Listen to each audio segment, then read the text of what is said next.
welcome to ESD Energy Security and Development. I'm your host Ntlalontle Ngcakaza, and today we are joined by Bridgett Majola. She's the Head of Infrastructure Finance at CMS. Welcome to the show, ma'am.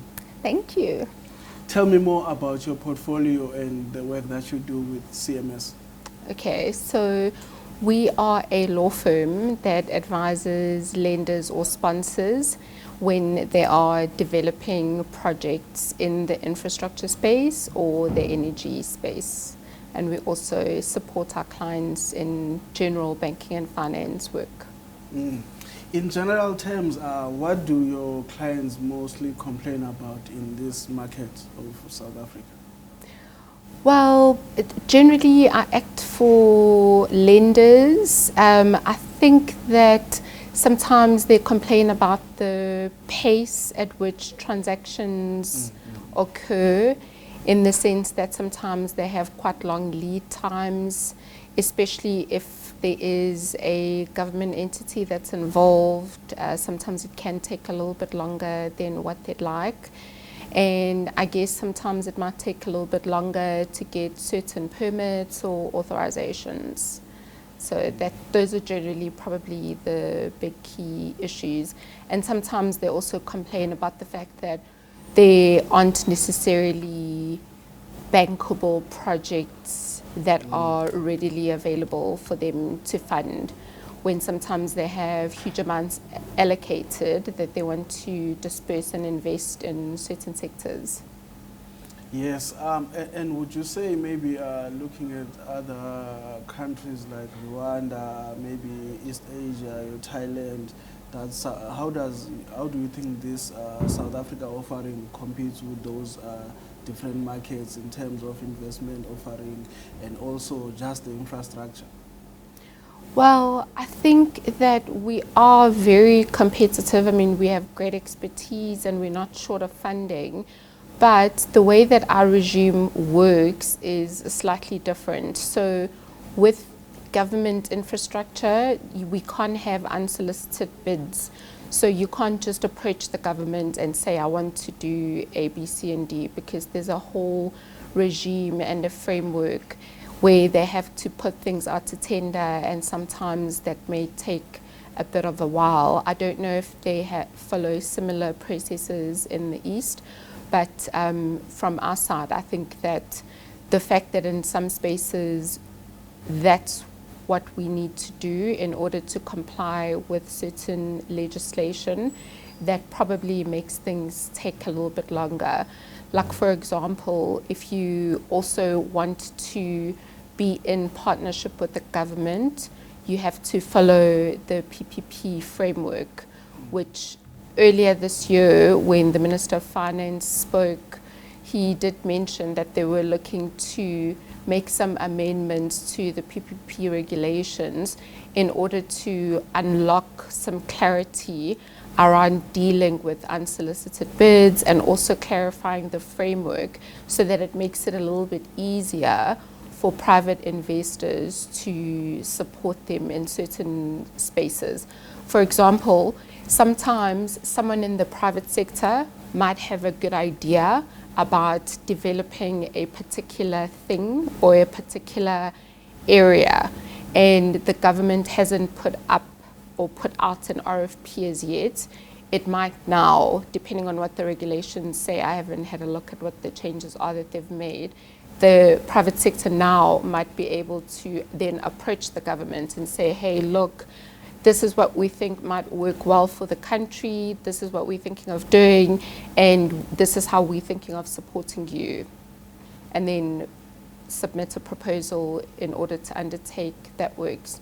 I think we've seen similar types of changes or akin changes to Schedule 2 of the electricity regulations, where there was that exemption that was put in place, I think about a year ago, that then now allowed huge investment by the private sector into CNI projects. So being able to develop projects for supply of electricity that they self-generate to their various plants themselves, rather than waiting for an RFP to be issued by the IPP office for them to supply to Eskom specifically, for then Eskom to unsell to the public.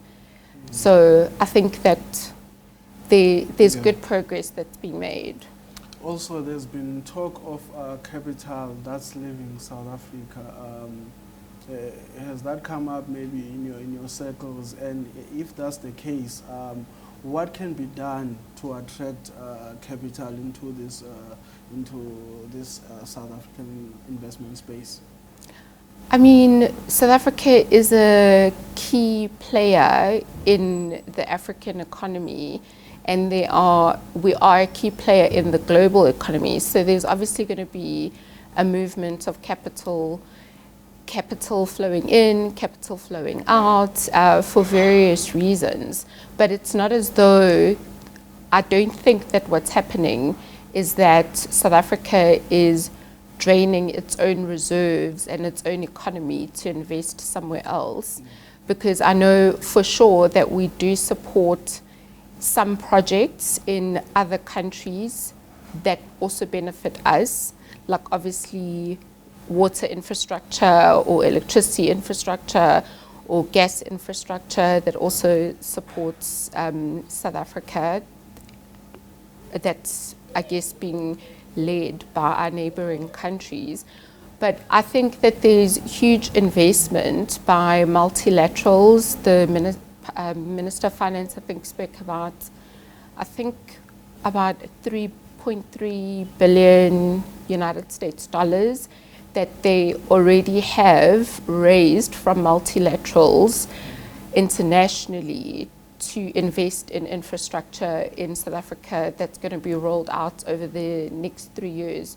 So there's various forms of funding that we're getting investments from either the private sector and also from multilaterals for us to look at various sectors that we need to be focusing on.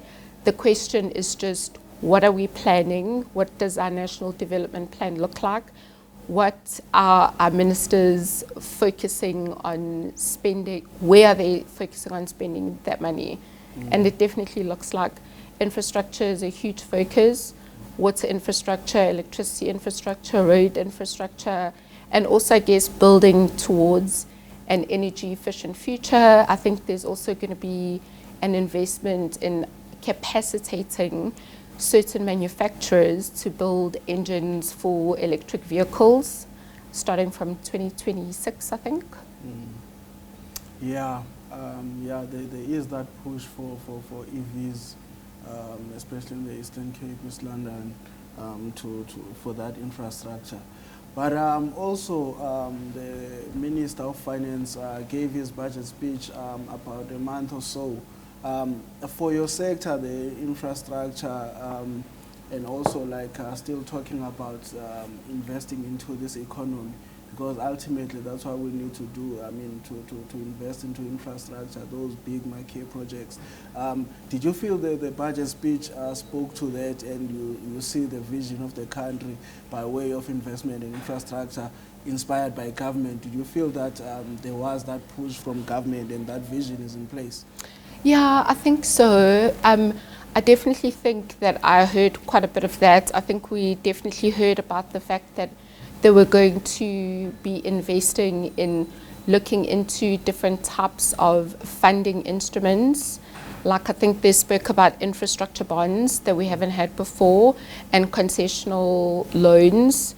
And I know that there is work that's been definitely put into place to try and create a funding platform that's going to attract that kind of investment and also crowd in private sector funding. I know that they're definitely already working on that kind of platform.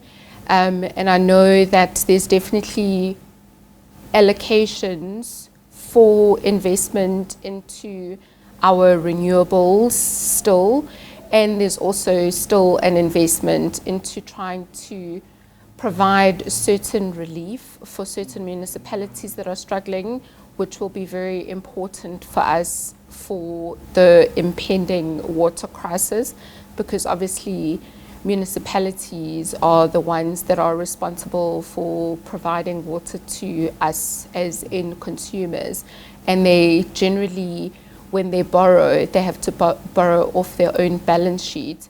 So I think and obviously when they do that, they have to make sure that they recover from us as end consumers, but their obligation to provide water, it's to everybody, even those that can't afford it. And so what we find is that some municipalities are struggling or having difficulty with their ability to collect revenue, which they're reliant on to be able to pay their suppliers of water to.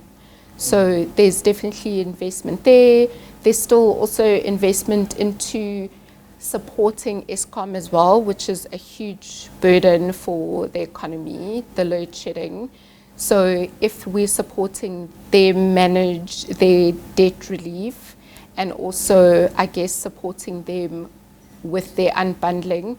I think there was a press release from the DMRE 2 weeks ago saying that the demerger or merger of the NTCSA, which is going to be the new transmission company that's going to be a subsidiary of Eskom, that's going to now be responsible for transmission lines and all the transmission businesses of Eskom.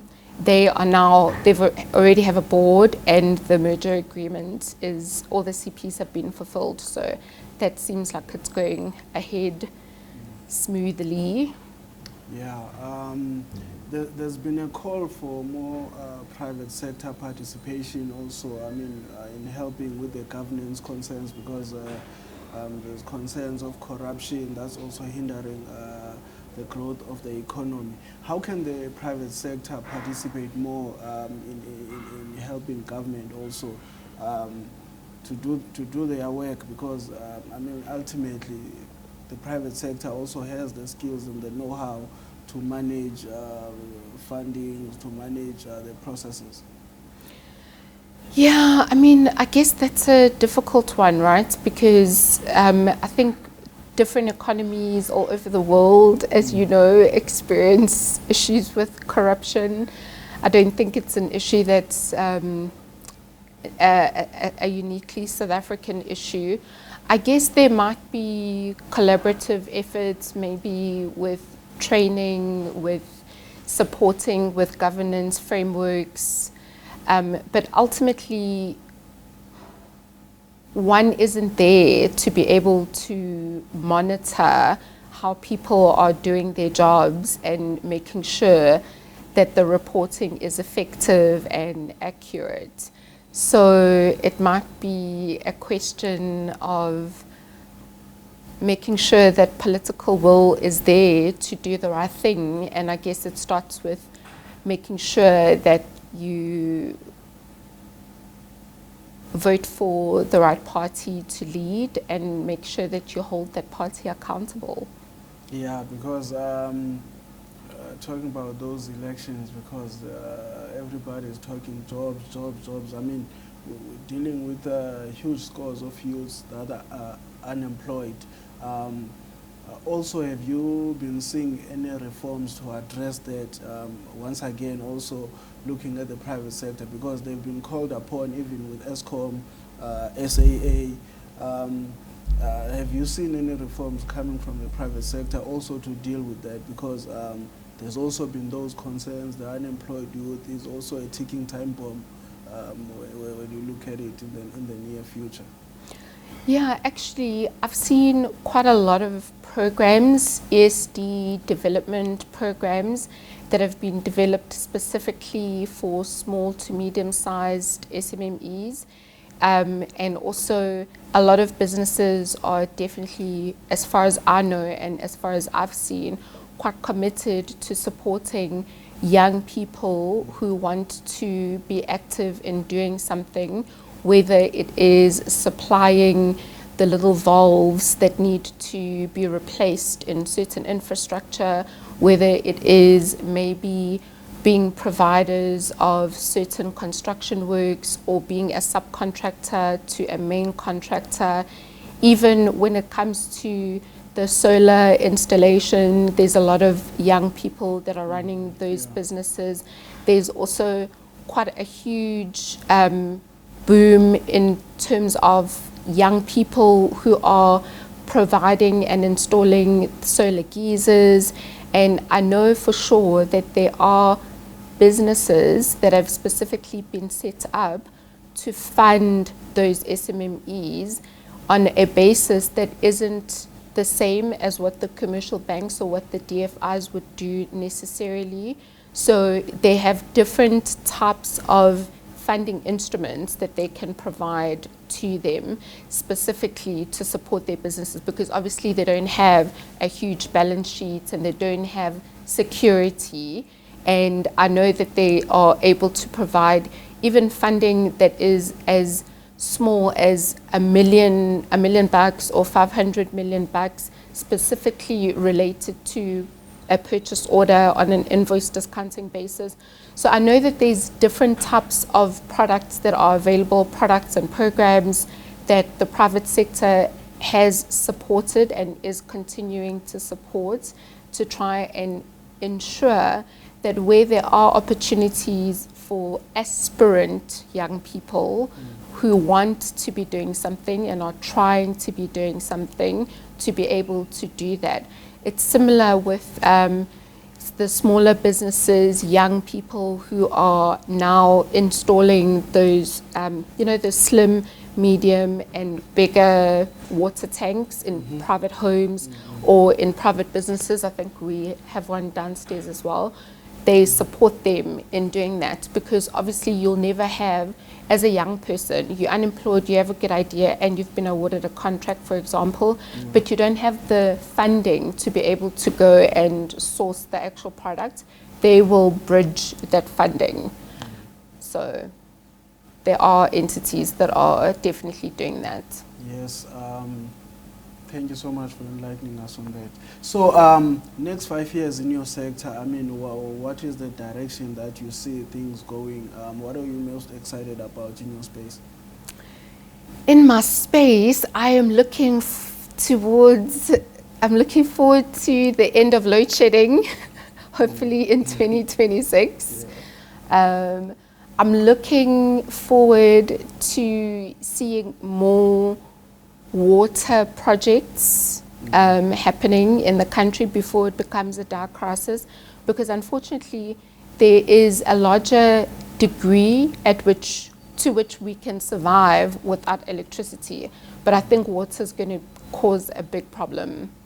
So I think that there is some urgency to us looking at investing in that space, and I think it's going to be quite exciting.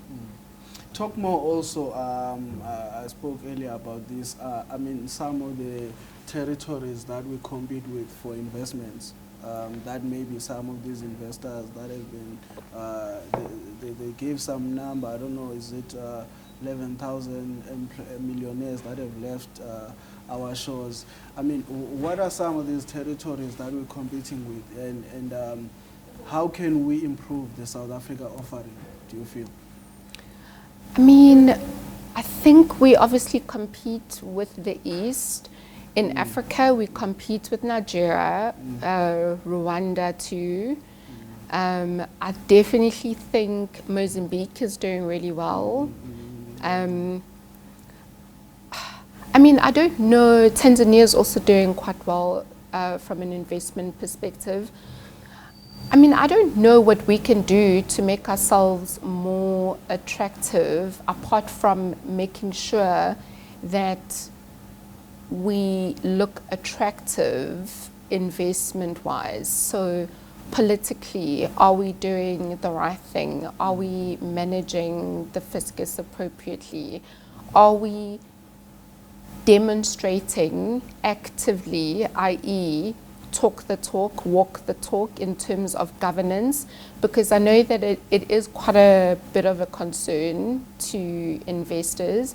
And also, do we have regulations or a regulatory framework that gives external investors comfort that they can put their money in and they can get their money out with a sufficient or attractive return. So those are the things that we need to probably work on. And making sure that we are actually communicating that consistently and coherently on all platforms. Yeah, so I know you spoke about water is going to be a space that is booming maybe in the next few years because of obviously the water concerns. Which other sector do you see that has growth potential and could be a space that is lucrative in the next few years? Maybe electric vehicles. Mining goes through cycles. But with our load shedding and this kind of... No, but the load shedding is going to be sorted. I'm very confident that the load shedding is on track.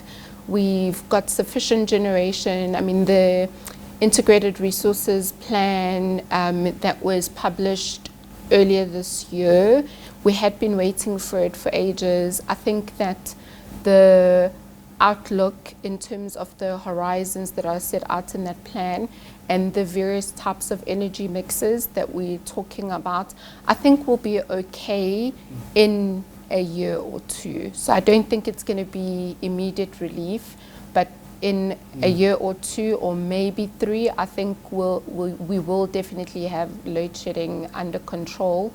And then I guess our next focus is definitely going to be probably water, and I think we need to see a boom in telecommunications, networks and infrastructure, Wi-Fi all over, more accessible to more people, because we still don't have decent connectivity all over the country. So I think that that's probably one of the other sectors that's going to be booming too. And I guess mining in general, because it's cyclical, but with other sectors booming, we need some of those metals to support the growth in the other sectors. We talk more also mining. That's also has been a hot topic. Like De Beers, I think they went to Botswana. How is that sector doing? Is it still worth it to go that route? Yeah, I mean, I think so. We are a resources-rich continent. So I definitely think it will always be worth our while to use and mine the commodities that we are rich in. There are also, as we move towards getting smart meters, smart grids, moving into the hydrogen space and moving into other growth areas, we'll still need certain minerals and certain metals that the continent is rich in that we'll need to mine to support that growth. So I definitely think it's worth it. Obviously, because it will always be cyclical, and there's obviously pressure from a global economy situation, but I do think that mining companies have been around for a long while. They're resilient, and I think they will weather the storm. And in actual fact, to be quite honest, it is important that they do weather the storm because they have a huge supply chain that will be affected if not. But I also see quite a lot of mining companies and manufacturing plants also trying to deal with their costs, so building their own power supply, their own plants for electricity generation, so that they are self-reliant and not reliant on Eskom, because otherwise, you know, as you know, we've got the situation. And also investing money and resources into building water treatment plants for their mining operations as well. So I think that they will come out okay. And the unbundling of Eskom, please break it down just in a few words and the logic behind it, because you would think, I mean, all these years, I don't know how old Eskom is, but it's been around and reliable at that. Do you feel it's a case of unbundling or mismanagement of that resource, of that infrastructure? Well, I think that what the unbundling process is saying is we've got this institution, this entity that performs a very, very critical role. Remember, Eskom is responsible for generation of electricity, so the making of electricity. They're also responsible for the distribution of the electricity and also for transmitting that electricity. So what Eskom is saying and what the country is saying is, yes, we like and support what you've been doing, but we think that in order to make it more competitive, we think that it is important that maybe we look at separating these functions and making them distinct. Because if you look at a country like Australia, it's a completely open market. You can actually purchase electricity from various utilities, aggregators, or providers. So it's very competitive. So one week I could be buying electricity from you, the next week I could be buying electricity from someone else because it's cheaper.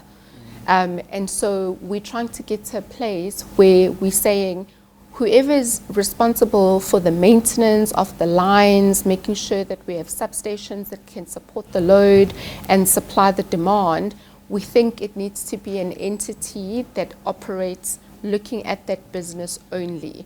And then for distribution, we think it needs to be a separate entity or division within Eskom that looks at that on its own. Or so the transmission, because that is the one that they've already done now, that's probably phase one, that they've already set up an independent board, or I don't want to say independent, a board that is made up of various key stakeholders from various industries in the South African economy, people with huge amounts of experience, to be able to support and guide that business to be able to make sure that it functions efficiently. And there's also been amendments that have been made to the Electricity Regulation Act that are aimed at getting to a place where we can make our generation, well, maybe not generation, but the distribution and sale of electricity to include other aggregators, other competitors, other people to get in there to also be able to sell electricity to us as end consumers. So I think it's a good thing, and sometimes good things take a little bit of a while, but we can push as active stakeholders. We are human, we're voters, we're South Africans. We can push, we can lobby, we are businesses. We have a vested interest in making sure that the process happens smoothly and in a way that is commercially beneficial and doesn't harm Eskom. And so I'm an investor coming in to South Africa, 50, 100 million to invest. Which direction would you advise me in this territory, Western Cape, KZN? What would you say to me? I'd say spend your money supplying SMMEs that are supplying hospitals because of NHI. Okay. No, Ms. Bridgett, thank you so much for your time. Cool. Thank you. Thank you. There you have it from ESD Energy Security and Development, and we were just joined by Bridgett Majola, Head of Infrastructure Finance at CMS. My name is Ntlalontle Ngcakaza. It's goodbye.